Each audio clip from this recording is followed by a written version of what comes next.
నమస్తే, నేను మీ సతీష్. భారతదేశంలోనే సంచలనంగా మారినటువంటి ఏపీ లిక్కర్ కుంభకోణం కేసులో సంచలనమైనటువంటి పరిణామాలు అయితే కనుక చోటు చేసుకుంటూ ఉన్నాయి.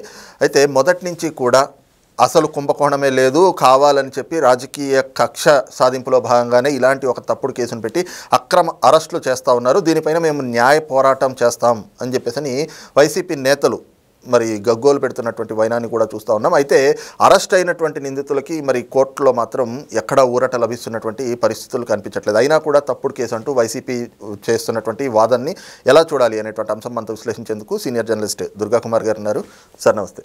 నమస్తే సతీష్, మన రాకెట్ వీక్షకులకు కూడా. సార్, ప్రభుత్వం మీద మాకు నమ్మకం లేదు. ఈ కూటమి ప్రభుత్వం వ్యవస్థలన్నింటినీ, పోలీసుల్ని తమ గుప్పిట్లో పెట్టుకుని వైసీపీ మీద రాజకీయ కక్ష సాధింపులకి పాల్పడుతూ ఉంది.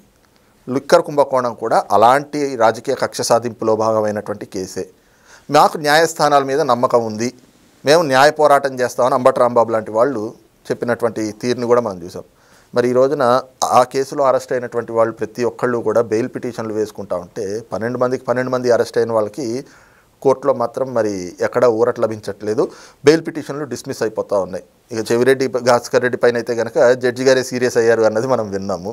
మరి ఇప్పటికీ కూడా ఇది తప్పుడు కేసు అని చెప్పడం అంటే వాళ్ళు న్యాయస్థానాలను కూడా నమ్మట్లేదు అనుకోవాలా, ఎలా చూడాలి? 4 గోడల మధ్యలో జరిగిన కుంభకోణం కాదు సతీష్, ఇది ఆంధ్రప్రదేశ్ రాష్ట్రంలో జరిగిన బహిరంగ కుంభకోణం.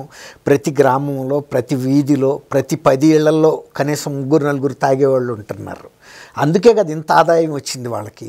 అసలు గ్రామాల్లోనూ కానీ చిన్న చిన్న శివారు గ్రామాల్లో కూడా ఈ కుంభకోణం యొక్క బాధితులు ఉన్నారు. ప్రతి కుటుంబం అంటే చాలా కుటుంబాలు, వాళ్ళ బంధువులు అన్నీ చూశారు. అసలు ఈ జగన్మోహన్ రెడ్డి అధికారంలోకి రాగానే అంతకుముందు ఉన్న మద్యం విధానాన్ని సమూలంగా మార్చడం, బ్రాండ్లను కూడా సమూలంగా మార్చేయటం, ఆల్టుగెదర్ కొత్త జే బ్రాండ్లని వీళ్ళు ప్రొడ్యూస్ చేసిన లిక్కర్ని అమ్మటం నాసిరకం. దాని ఫలితం కూడా ప్రజలు ఆరోగ్య ద్వారా అనుభవించారు, అనారోగ్యం పాలై ఆర్థికంగా పిండేశారు, రేట్లు పెంచి. ఈ రకంగా లక్షలాది కుటుంబాలు కుదేలేని, వేలాది మంది చనిపోయారు, ఇంకా వేలాది మంది అనారోగ్యం పాలయ్యారు. ఇంత డబ్బుని దోపిడీలు చేయటం వలన గ్రామాల్లో ఉండే ఆర్థిక వ్యవస్థ మొత్తం ఛిద్రమైపోయింది. చాలా నగదు చలామణిపోయింది. ఎందుకంటే వీళ్ళు మొత్తం నగదు రూపంలో మాత్రమే చేశారు చాలామంది. దాంతో ఈ కరెన్సీ మూమెంట్ కూడా తగ్గిపోయింది. ఎందుకంటే ఇవన్నీ గోదాములకు చేరిపోయినాయి. అంతెందుకు, మొన్న హైదరాబాద్లో ఇక్కడ ఒక కాలేజీ హిమాయత్ సాగర్ దగ్గర ఒక కాలేజీ గోదాంలో అన్నీ ఊడ్చేయగా మిగిలిన 11 కోట్లు, ఆయనకి ఎన్ని సీట్లు అయితే ఉన్నాయో అన్ని కోట్లే మిగిలినాయి ఇక్కడ. అట్లాంటి గోదాములు తీసుకెళ్ళిపోతే మరి ఆర్థికంగా ఎంత కుంభకోణం జరిగిందో తెలియని వాళ్ళు ఎవరైనా ఉన్నారా? అది వివేకానంద రెడ్డి గారి గుండెపోటు మరణం అని చెప్తే ఎవడన్నా నమ్మేవాడు ఉంటాడా? అట్లాగే ఇవాళ అది కుంభకోణమే జరగలేదని చెప్పారు, బాగానే ఉంది. ఇంతమందిని అరెస్ట్ అయ్యారు. ఇప్పుడు మీరు చెప్పారు వీళ్ళ బెయిల్ పిటిషన్లని నిర్ద్వందంగా కోర్టులు తిరస్కరిస్తున్నాయంటే పోలీసులు ఇచ్చిన రిపోర్టు, వాళ్ళ ఇన్వెస్టిగేటివ్ రిపోర్ట్స్ని కోర్టు ముందు పెట్టారు, సాక్ష్యాధారాలు చూపించారు, ప్రాథమిక సాక్ష్యాధారాలు ఉన్నాయి.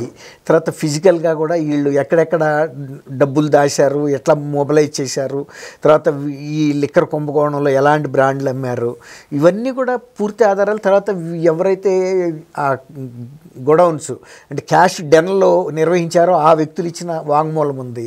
తర్వాత ఎవరైతే చెవిరెడ్డి భాస్కర్ రెడ్డి, తర్వాత మిథున్ రెడ్డి, వీళ్ళు ఎవరెవరికి డబ్బులు ఇవ్వమంటే మేము అంతంత పంపించేవాళ్ళం, ఎలక్షన్గా ఉపయోగించుకున్నారు. అంతకుముందు ఇదేంటి ఇట్లా అని సిద్ధం సభ ఇలాంటి, అప్పుడు షర్మిల కూడా మాట్లాడింది దానికి కొన్ని 100 కోట్ల రూపాయలు పెట్టారని. అది వికటించింది, ఎంత పెడితే అంత వికటించింది అది. అట్లా ఈ డబ్బులని వాళ్ళు సొంతానికి తీసుకున్నారు. ఇందులో ఇన్వాల్వ్ అయిన అందరూ ఎవరి స్థాయిలో వాళ్ళు మింగేశారు. తర్వాత అల్టిమేట్గా జగన్మోహన్ రెడ్డి గారికి అందించారు.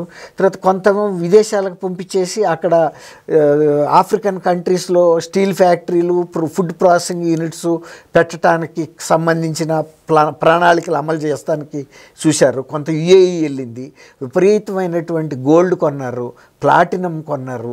అవన్నీ కూడా అసలు లిక్కర్ బిజినెస్లకిను గోల్డ్ షాపులకి ఏమన్నా సంబంధం ఉందండి? ఇక్కడ నుంచి చెక్కులు వెళ్ళినట్టు వాళ్ళ అకౌంట్లో పడినట్టు వాళ్ళు అక్కడి నుంచి బినామీ అకౌంట్లోకి పంపటం, మళ్ళీ అది సూట్ కేసు కంపెనీల ద్వారా మళ్ళీ జగన్మోహన్ రెడ్డి గారు రావటం, సైఫరింగ్ ఆఫ్ ద మనీ, ఇవన్నీ కూడా జరిగినట్టు ఇంత సాక్ష్యాధారాలు దొరికిన తర్వాత మొన్న నారాయణ స్వామి ఆయనకు ఒక ఉప ముఖ్యమంత్రి పదవి అని ఒక అలంకారప్రాయమైన ఒక పదవి కూడా ఇచ్చి ఆబ్కారీ మంత్రి అని పెట్టి ఆయన్ని కుడి ఎడమలు వాడేసుకున్నారు. ఆయన ఎక్కడ సంతకాలు పెట్టమంటే అక్కడ పెట్టారు.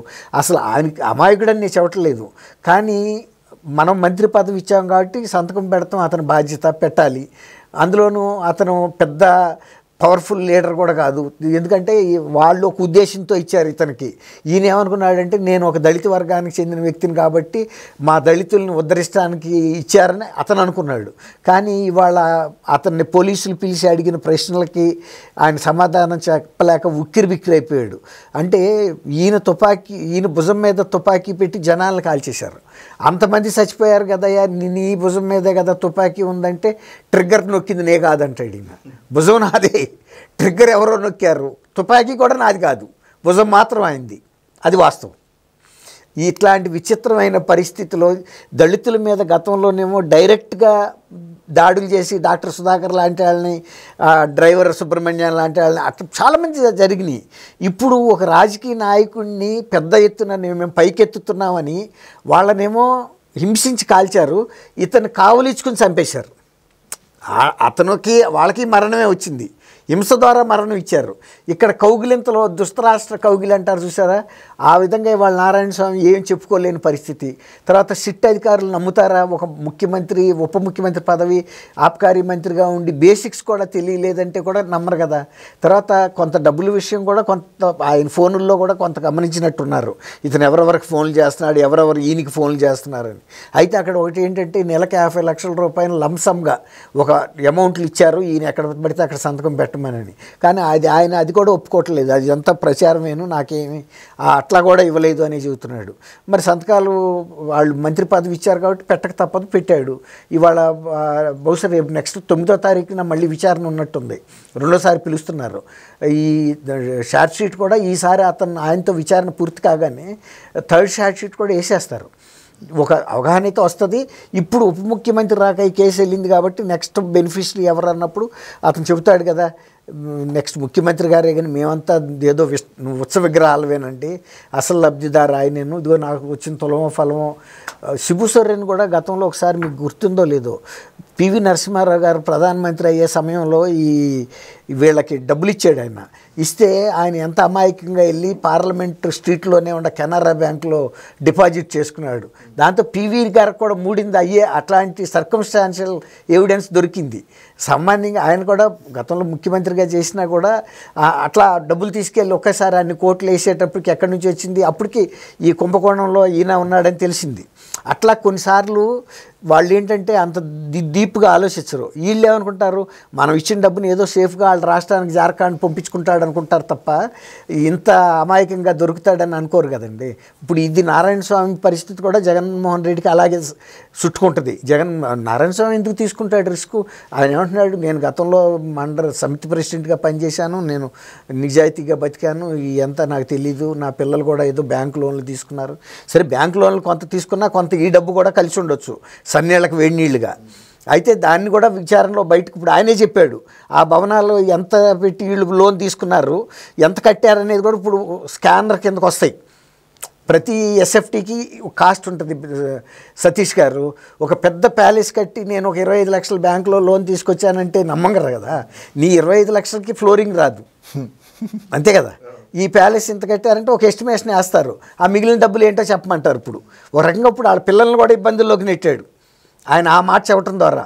నా పిల్లలు ఏదో ఇల్లు కట్టుకున్నారు, లోన్లు ఎవరైనా లోన్లు తీసుకునేది ఊరికే పైన చూపించుకోవడానికే ఉంటాయి ఇట్లాంటి సందర్భాల్లో. ఇప్పుడు అది కూడా వాల్యుయేషన్ కడతారు. సివిల్ ఇంజనీరింగ్ డిపార్ట్మెంట్ ద్వారా సిట్ వాళ్ళు అడుగుతారు వాళ్ళని. అసలు ఇంకోటి ఏంటంటే అసలు ఈ కేసు మొత్తం ఈడీకి కూడా వెళ్ళే అవకాశం ఉంది. ఎందుకంటే మనీ లాండరింగ్ జరిగింది ఇందులో 3,500 కోట్ల వరకు. ఇప్పుడు ఆ ఈడీ వాళ్ళు వచ్చినప్పుడు ఇట్లాంటి ఇంకా సాఫిస్టికేటెడ్ అంటే పరిధి విస్తృతంగా వెళ్తుంది. ఇప్పుడు ఆ విస్తృత పరిధిలోకి విచారణ వెళ్ళినప్పుడు ఇవన్నీ కూడా బయటకు వస్తాయి. జగన్మోహన్ రెడ్డి గారికి అయితే మీరు అన్నట్టు ఇందులో తప్పించుకునే అవకాశం ఏమి ఉండదండి. Okay, thank you. Thank you Satish గారు, మన వీక్షకులు.